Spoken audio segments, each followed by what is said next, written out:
Well, you better get in. I'm coming. Oh, okay. I'm sitting on your spot. Yeah, but the 2 minutes. You better get your seat. Okay, fine. I'll just bring myself. Run, Sam, run. I'll just dribble the ball to your feet, Sam. Hi, me, my bags. Y'all let the White House Correspondents Association president in. We're a well-oiled machine. That was so hard. She deserves her seat. I'm just chaos. Thank you. What? You won't know who's that right there? I love that.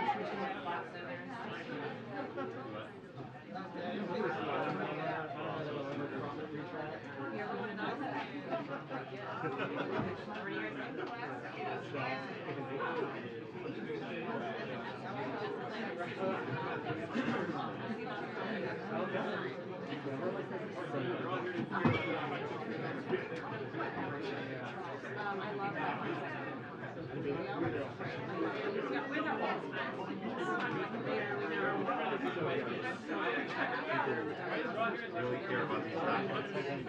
Yes, exactly. Hurry up.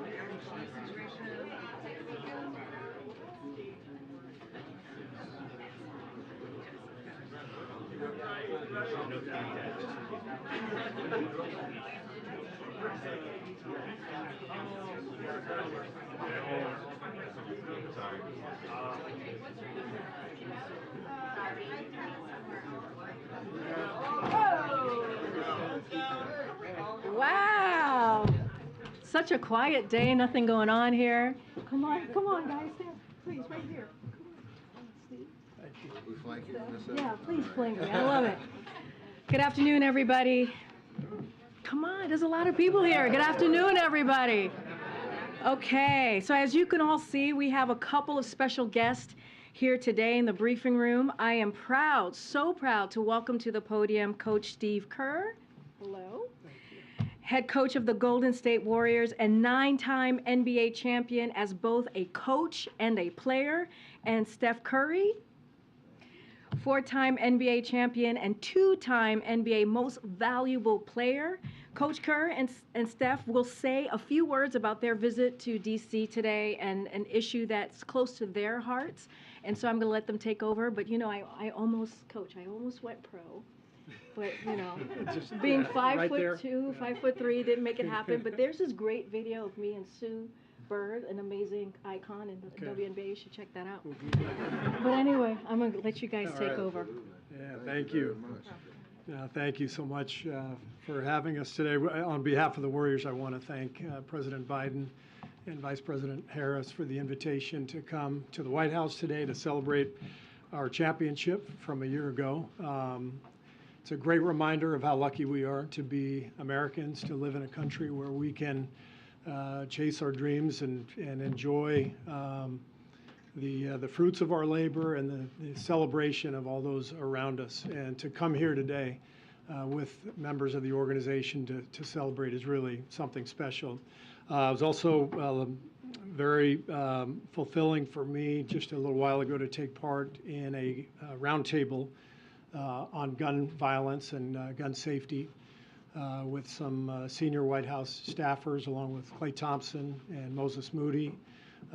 Over the last hour or so, we learned a lot about what this administration is doing to help create a safer environment in our country, something that's very close to my heart, and it's wonderful for me to learn a lot more than I knew.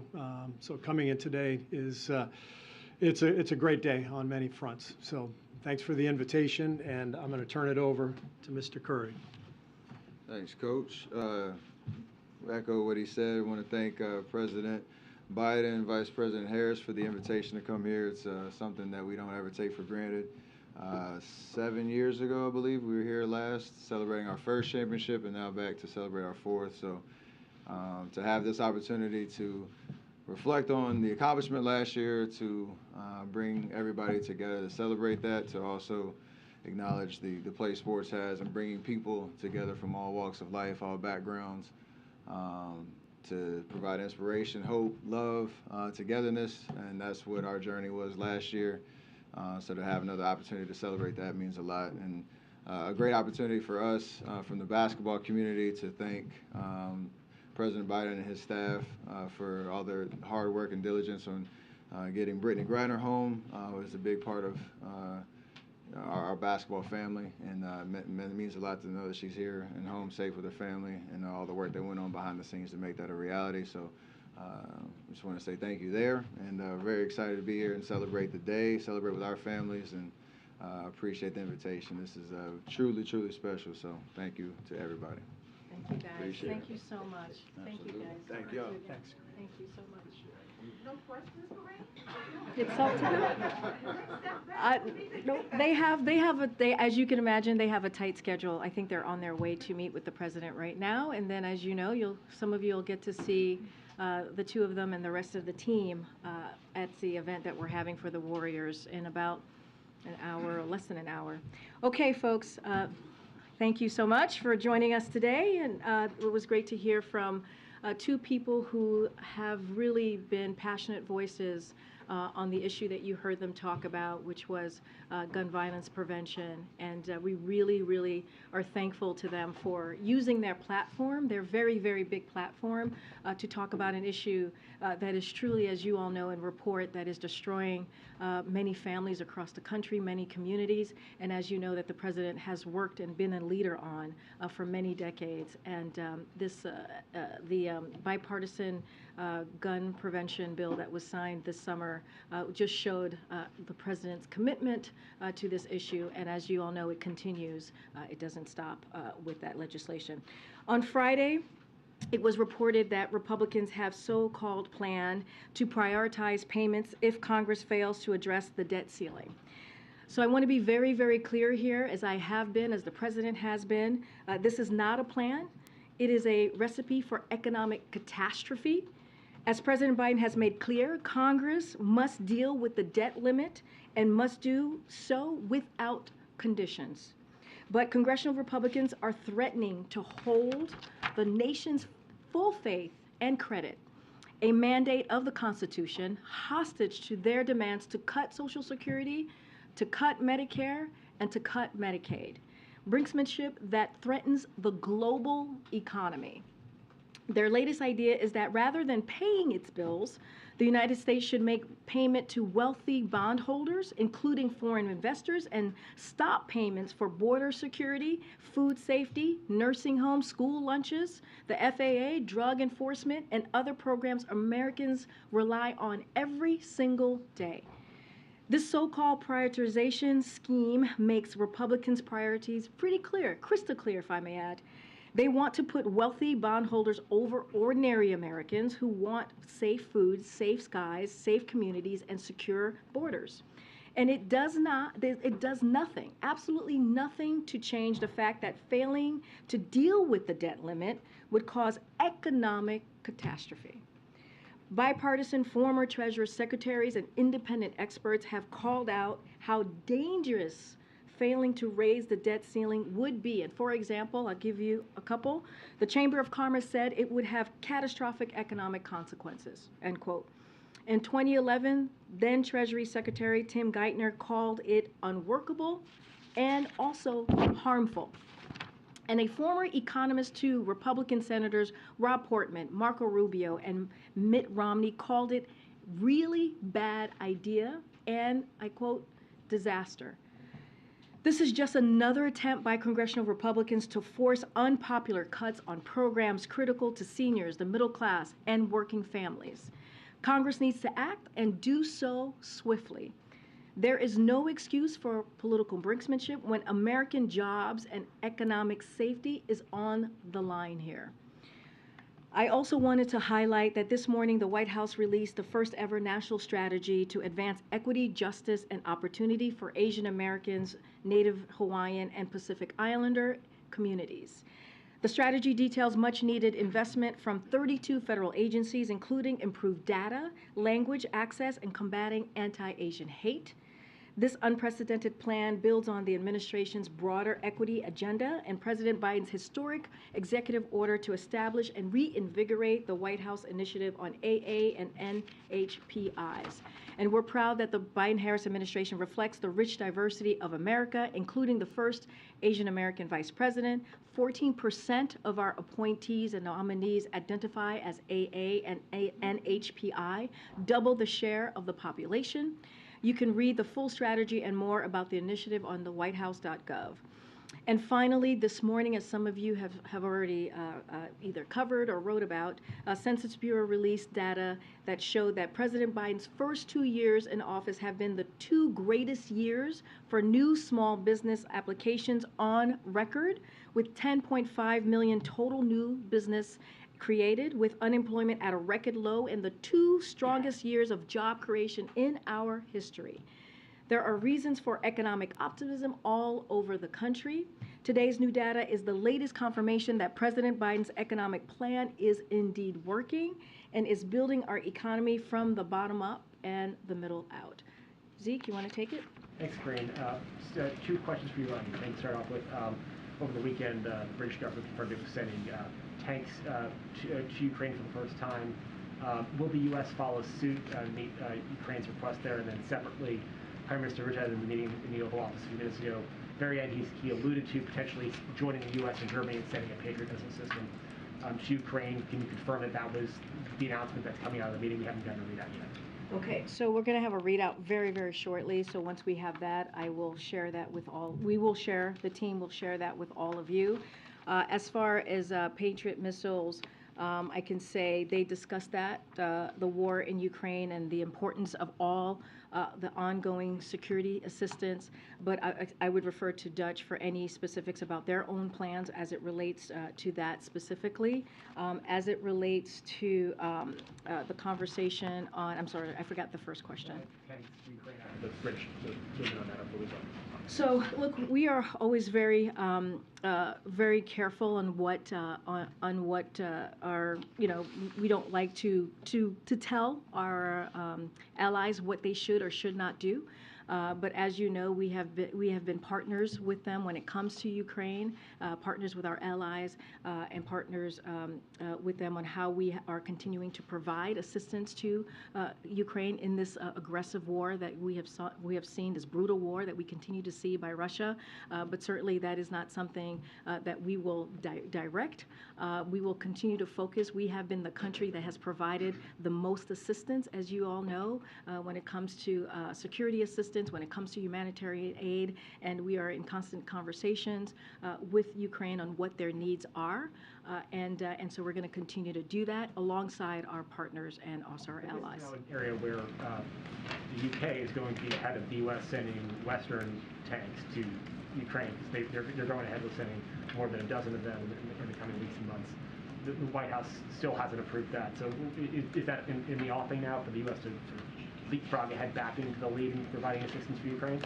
Again, look, we are in constant conversation with the Ukrainians on their assistance. We have given the most assistance than any other country. The president, when he walked into the administration, he made sure that he brought the NATO together, he brought our alliance and partners together to make sure that we had the backs of the Ukrainian people.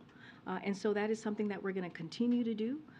Certainly, I'm not going to get ahead of any announcements from here. But again, this is we will be with the Ukrainian people for as long as it takes for them to defend themselves, against the brutality that we are seeing from the Russian aggression. And just on a different topic, regarding the discovery of classified and official documents at the president's residence in the former office. Last week, you told, I believe it was Phil, that we all can assume, the American people could assume that the searches were complete and all the documents had been recovered. On Saturday, the White House counsel's office said that 5 additional classified documents had been found.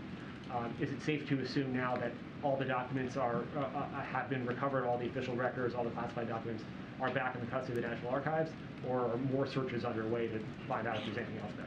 Look, I understand your question. We have addressed multiple questions from here. Multiple questions have been answered by the president. I know that you all just spent about, some of your colleagues, maybe you yourself, Zeke, was on the phone with my colleague for about 45 minutes that addressed a lot of your questions. I'm just going to continue to be prudent here. I'm going to let this ongoing review that is happening, this legal process that is happening, and let that process continue under the special counsel. I'm not going to comment from here. I'm not, one of the things that we have said for the last 2 years, when it comes to the Department of Justice, when it comes to legal matters, when it comes to legal issues, we have been very clear that we are not going to comment. We are not going to politically interfere, and that continues with this also, this legal issue. And so I would refer you to the Department of Justice, refer you to the special counsel as it relates to specifics on this issue, and also my White House counsel colleagues are engaging with all of you and will certainly continue to have conversations on this. I will say that we are consistent with what we have said on cooperating fully with the Department of Justice on this issue, and we will continue to cooperate fully with the special counsel. Thanks, Karine. On Friday, you stood here, though, and were asked about these documents issued by our count some 18 times. At that point, the president's lawyers had found these 5 additional pages of classified documents. So did you not know on Friday that those documents had been found when you were at the podium, or are you being directed by someone to not be forthcoming on this issue? I have been forthcoming from this podium. What I said yes to was what the statement at the time that we all had, right? You all had the statement.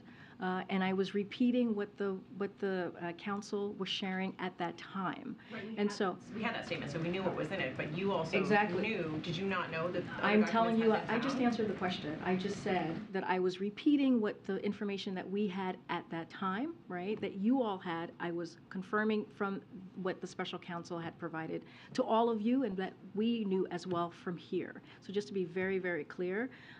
And look, I've also been very clear about being prudent from here. I was also being very clear about being consistent from here, and not going beyond what is currently happening, right? And again, this is an ongoing, I also said this was an ongoing review that was happening with the Department of Justice, and as we know with the special counsel, I've been very consistent about that as well. And that's one of the reasons, your question to me is one of the reasons why we are being very, very careful and very mindful, and to not interfere here, and to make sure that the Department of Justice has their independence. Your question actually proves that, and that's why we're going to continue to refer you to Department of Justice and refer you to the special counsel or my colleagues at White House Counsel. Does President Biden have confidence in the way his team is handling this, with this trickle out of information and the documents being found day after day? I can tell you this, the president has confidence. I can tell you this, that the president and his team rightfully took action when they learned that the documents existed. They reached out to the archives. They reached out to the Department of Justice. That is the steps. We have been very clear about that, the steps and the process that we took here. And look, we're going to continue. We're going to continue to, as we have said, fully cooperate with the Department of Justice. We're going to fully cooperate with the President's team is going to fully cooperate with the special counsel. That does not stop, and that will just continue. Again, we are going to respect the independence of the Department of Justice. Could you describe his mood to us and the conversations you've had with him on this issue? His mood has been very clear. I saw him this morning. He's very focused. I traveled with him this weekend. He wants to make sure that he's continuing, and we are continuing to deliver for the American people. And we've been pretty consistent on that. If you think about last week, you heard from him about how his economic plan is working, how we have seen inflation go down for 6 months straight, how we have seen unemployment numbers at its lowest level in 50 years. That matters. That is also the things that this country, the people in this country, are also very, very concerned about and want to hear what this president is doing every day. That's his focus, and that's what he's going to continue to talk about. Go ahead, Steve. What's the White House reaction to the news in Dnipro where the Russians bombed an apartment building and killed dozens of civilians? So, look, this weekend's strikes are another example, as you've heard us say, of the brutal and barbaric war that Russia is waging against the Ukrainian people. And we have seen this over and over again for about 10 months now, 11 months now. The United States will continue to provide, as I said at the top, Ukraine with what it needs to defend itself. That is incredibly important. That is a promise that the president made to President Zelensky when he was here not too long ago. And that's including air defense system. Along with our allies and partners, as I just said, we will continue our work to hold Russians forces accountable for the atrocities that they've caused and also the war crimes. But one of the things that we continue to see Russia do is that they underestimate the strength and the courage and the resolve of the Ukrainian people, and they will be proven wrong again in their latest attempts. And the debt ceiling is supposed to reach its ceiling on Thursday. How do you see this debt ceiling fight playing out? What's your strategy for getting an agreement? So look, we have been very clear on this, and I said it at the top, I said it on Friday, and I'll say it today, so has the president. This should not be political brinksmanship. We should be dealing with the debt ceiling without conditions. It is important. We're not going to work our way around this. We're not going to negotiate on this.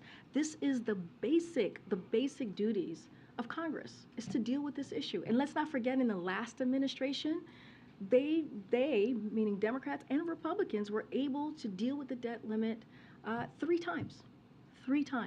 So this is something that needs to be done, that should be done, and we call on Congress to act. Lastly, is the president going to sit down with Republicans and talk about this? Again, this is something that should be done without conditions. We have been very, very clear about that. We are not going to be negotiating over the debt ceiling, but I'll say this more broadly. At the start of the new Congress, and I actually spoke about this last week, we're reaching out to all members in both parties to build relationships and establish points of contact. That is something that the Office of Leg Affairs has done for the past couple of weeks.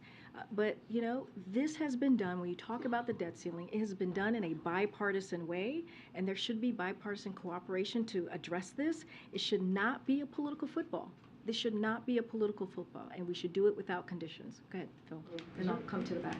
The president and his team had a pretty clear strategy, list of goals heading into this year. Is there any concern that that may be kind of overtaken by what's been happening over the course of the last week with the investigation? I mean, I just talked about last week what we saw about with the economic plan. We saw the CPI data, and it's showing that inflation is indeed going down because of the president's economic policy. We have seen the president do bipartisan work, bring both sides together. When you think about going to the bridge in Kentucky, and you saw that for yourselves. How the president was able to bring both sides together to talk about an issue that was so important for that region in Kentucky, to talk about infrastructure, something that many presidents before this president had tried to do and were not able to do it. In the last administration, it was a punchline. It was a joke when we talked about Infrastructure Week. And now under this president, we've been able to do it in a bipartisan way. Look, we're going to continue to do the work. We're going to have mayors here in a couple of days. We'll share more information about that event, and the president will talk to them about the work that we are doing and the work that we're going to continue for the American people. We went to Mexico City just about a week ago. We were in Mexico City, feels like 2 weeks ago, but yes, we were in Mexico City about a week ago. And you saw the president on the world stage talking to our closest partners in North America about how we're going to deal with issues that matter to the American people. And you saw the friendly engagement. You saw how successful that summit was. And so that's not going to stop the president. He is very much focused on what are we going to do to lower cost? What are we going to do to continue to lower costs? What are we going to do to continue to deliver for the American people? And let me add, too, what Republicans are putting forward. House Republicans, the extreme members of the House, the MAGA Republicans, are talking about raising taxes for middle-class Americans. They're talking about giving a tax break for the wealthiest among us. That's what they want to do.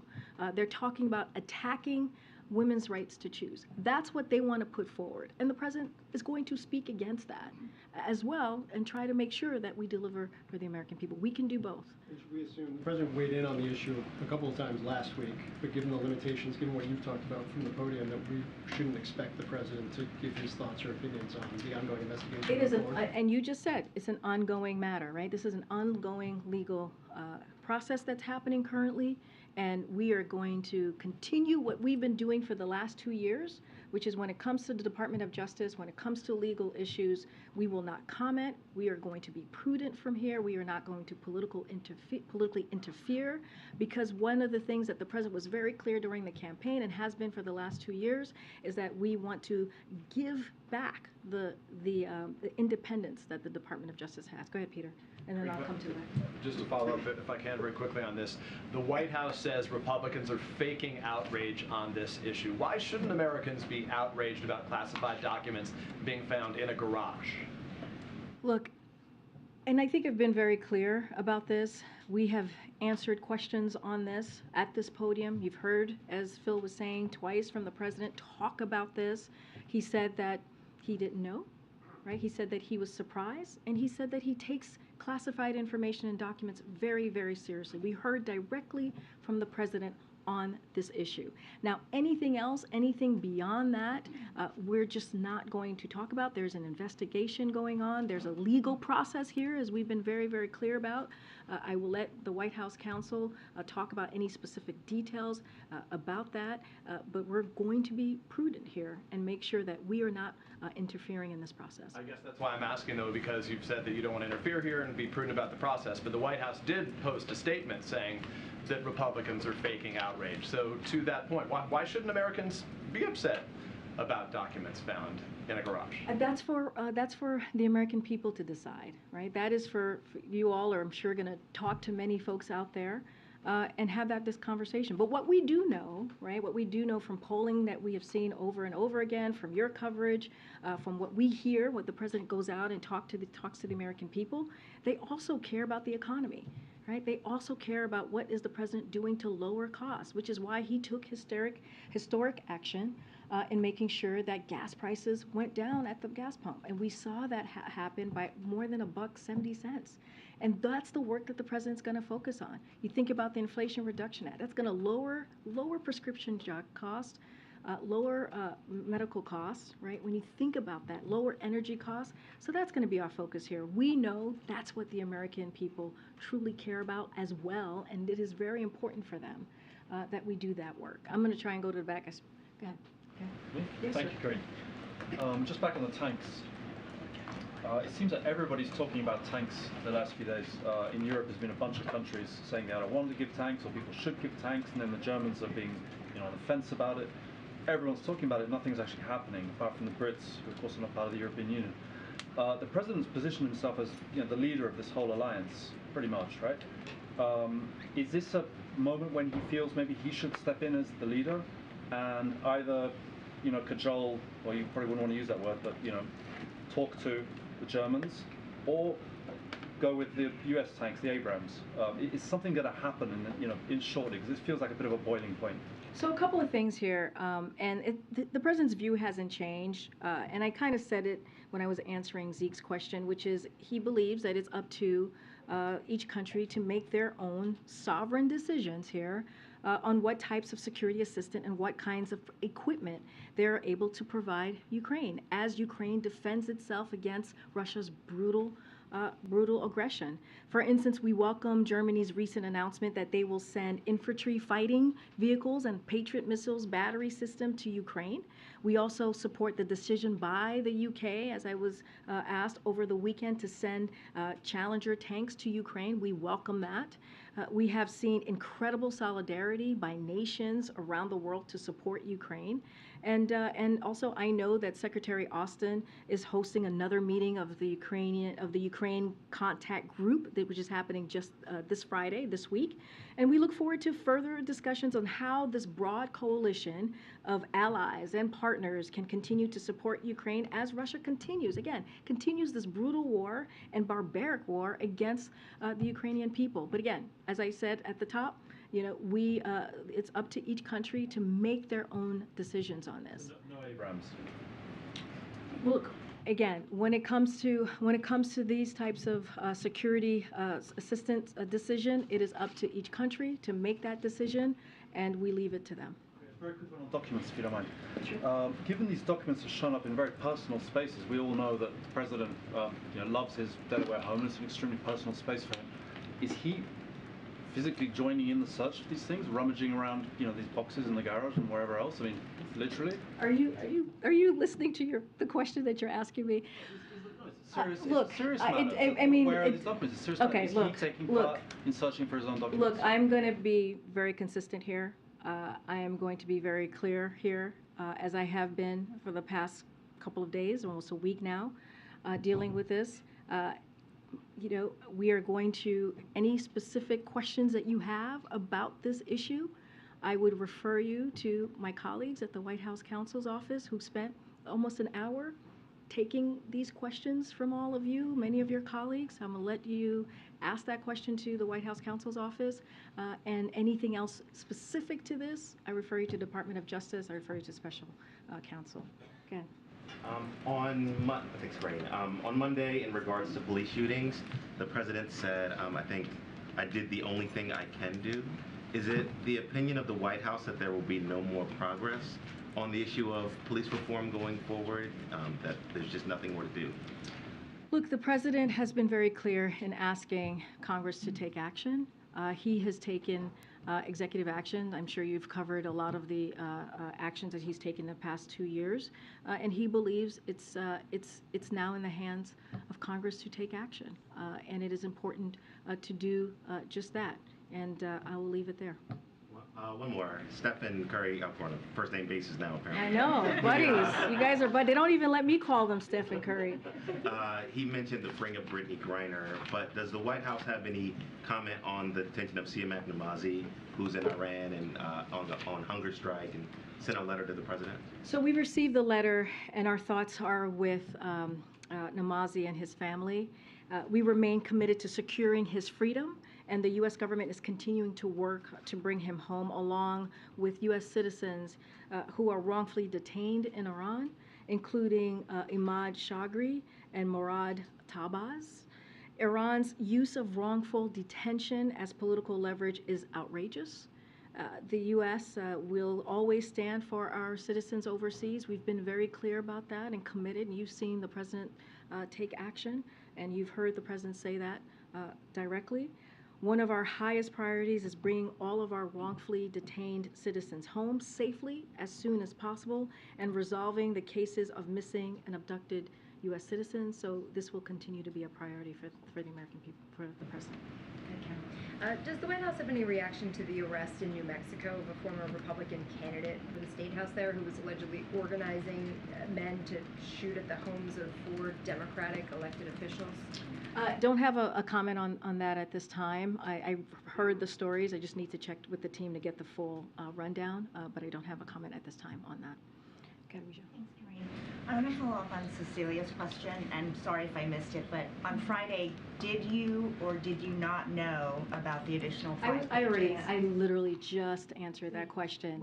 But I missed it, so is it yes or no? Well, I mean, you're not too far sitting next to her, so I was very clear. I provided the information that you all had at the time, and I confirmed. No, I did not know. I'm saying I had the information. I actually said this to Cecilia. I had the information that you all had at the time, right? And so this is why I also said to Cecilia, this is why we are trying to be very prudent here, and we're trying to be very consistent and say this is an ongoing legal process, and this is why I say we're just not going to comment from here. That is a perfect example in Cecilia's question, and I was very clear about that.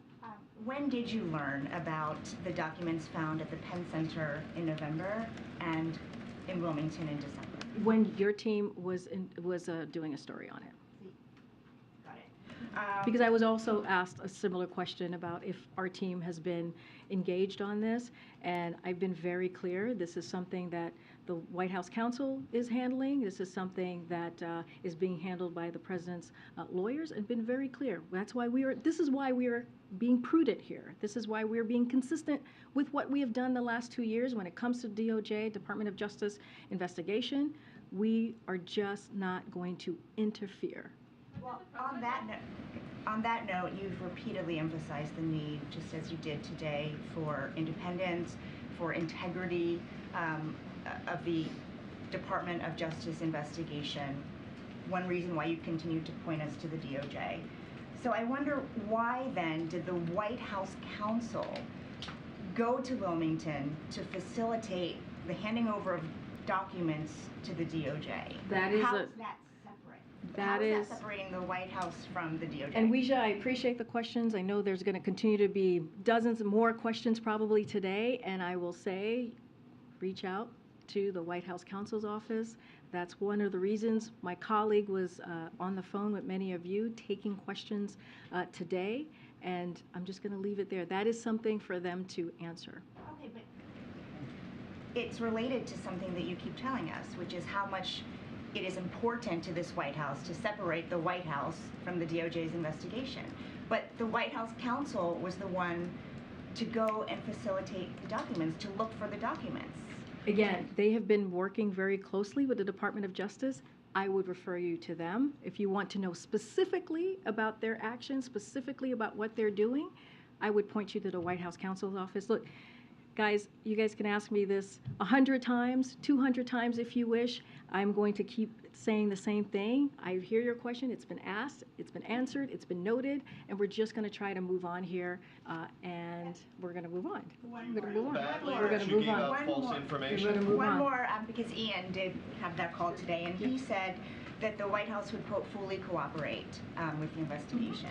Does that mean that President Biden is willing to be interviewed if called on? I'm just not gonna, you're asking a question that should go to the White House counsel's office. As you just said, Ian, you spoke to my colleague just moments ago. That is something that the White House counsel's office should be answering. Anything specific to the DOJ or special counsels, what they're doing, you need to reach out to them. Go ahead, Tam. Are you upset that you came out to this podium on Friday with incomplete and inaccurate information? And are you concerned that it affects your credibility up here? Well, what I'm concerned about is making sure that we do not politically interfere in the Department of Justice, that we continue to be consistent over the last 2 years, and that is continue to refer you all when it comes to an ongoing process. And I'll just leave it there. And let's not forget, there was actually a statement from the counsel's office that you all had at the same time as well. I'm just not going to go down any rabbit hole here. I'm going to be very consistent. I'm going to be very prudent. And again, I've been asked that question. I've answered it. It's been noted, the question, and we're just going to move on. Go ahead, JJ. Thanks. So just to clarify on the debt ceiling again, so the White House has no intention of sitting down with Leader McCarthy on the debt ceiling in the coming month, or is it at all? What we're saying here is that we've been very, very clear. I was clear at the top. I was clear when I was just asked this question. Congress is going to need to address the debt without conditions, and it's just that simple. There should be no hostage taking here. There should be no attempts to exploit the debt ceiling or to leverage it. We're going to be very, very clear about that. And again, and I said this before, this was done 3 times under the last administration in a bipartisan way. This is the duty of Congress. This is something that is their basic duty, to deal with the debt ceiling. And so we're going to continue to be consistent here about that. And again, there should be this should not be used as a political football. So we can accurately report that the White House isn't doing any outreach to Republicans at this time? Well, I said just moments ago, one of the things that we did, and I laid this out pretty clearly when the new Congress started, we reached out to Republicans and Democrats alike to talk about who their point of contact is, to have that conversation, to figure out how we're going to work together. And so there is constant conversations happening with members of Congress and their team. That is something that we are doing almost certainly on a weekly basis, and that always is going to happen. Those conversations are always going to happen. I'm certainly not going to read out every conversation that we're having with congressional members or congressional staff. What I am saying is that we have been very clear that this should be done. When we're talking about the debt ceiling, it should be done without conditions, and it should not be used as a political football. Just wanted to go back to the bilat earlier and the one last week with the Prime Minister of Japan. These are two countries that are huge players in the semiconductor chain. Have you made any progress in getting those countries to join the efforts that the U.S. has started to restrict China's access to those semiconductors, to that technology? So just want to be very clear on this as well. We don't push any of our allies or our partners. We consult with them closely, and they make their own decisions. And this is how we move forward with our relationship, again, with our allies and partners. We all recognize the importance of this issue to national security, and the President did discuss it, along with a host of other important regional and global issues. Look, this is going to be a continuing part of a group consultation here, and I don't have any announcements to make or anything further to share on this. But does the President feel that the U.S. can be successful in preventing China from getting that technology if these types of countries like the Netherlands, like Japan, don't join, even if it's not exactly the same restrictions, but don't join in those types of efforts? Again, we're just not going to push our partners and allies here. Again, the President, it did come up in their conversation. I'm just not going to getting into specific conversations or what happened or what was said. What we believe is that our close allies and partners make their own decisions on these types of things. Okay. Is there a bipartisan plan for our youth today? Do we have a focus on either education? Are we looking at, I just wanted to soften the mood a little bit in the room, but is there anything that we're focusing on in terms of education, in terms of funding for new programs that we've come to the table to agree upon?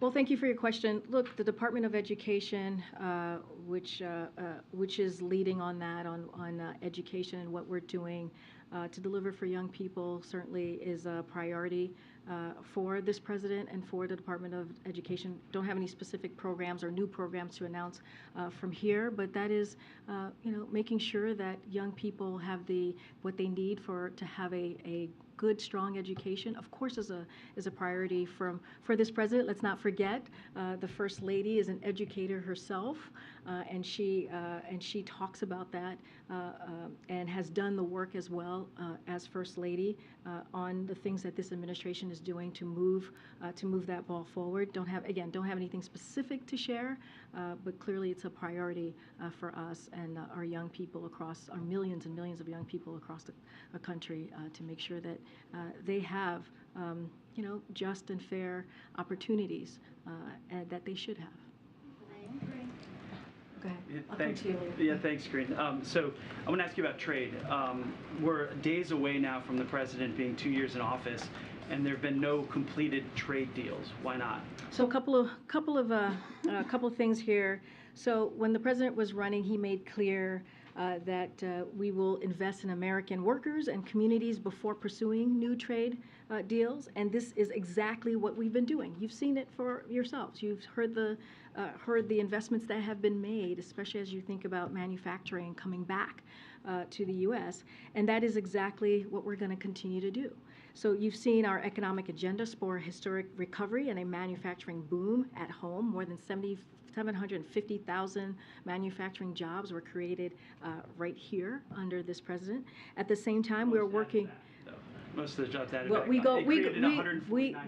we go back and forth on this, Ed. I hear you. I'm 750,000 jobs. Let me finish your answer. You asked me a question, but at the same time, we are working swiftly to finalize the Indo-Pacific Economic Framework, which represent 40% of the world GDP, and will address the core issues that will define much of our success in the coming decades, like clean energy and the digital economy, while fortifying our economies against a range of threats from fragile supply chains to tax havens.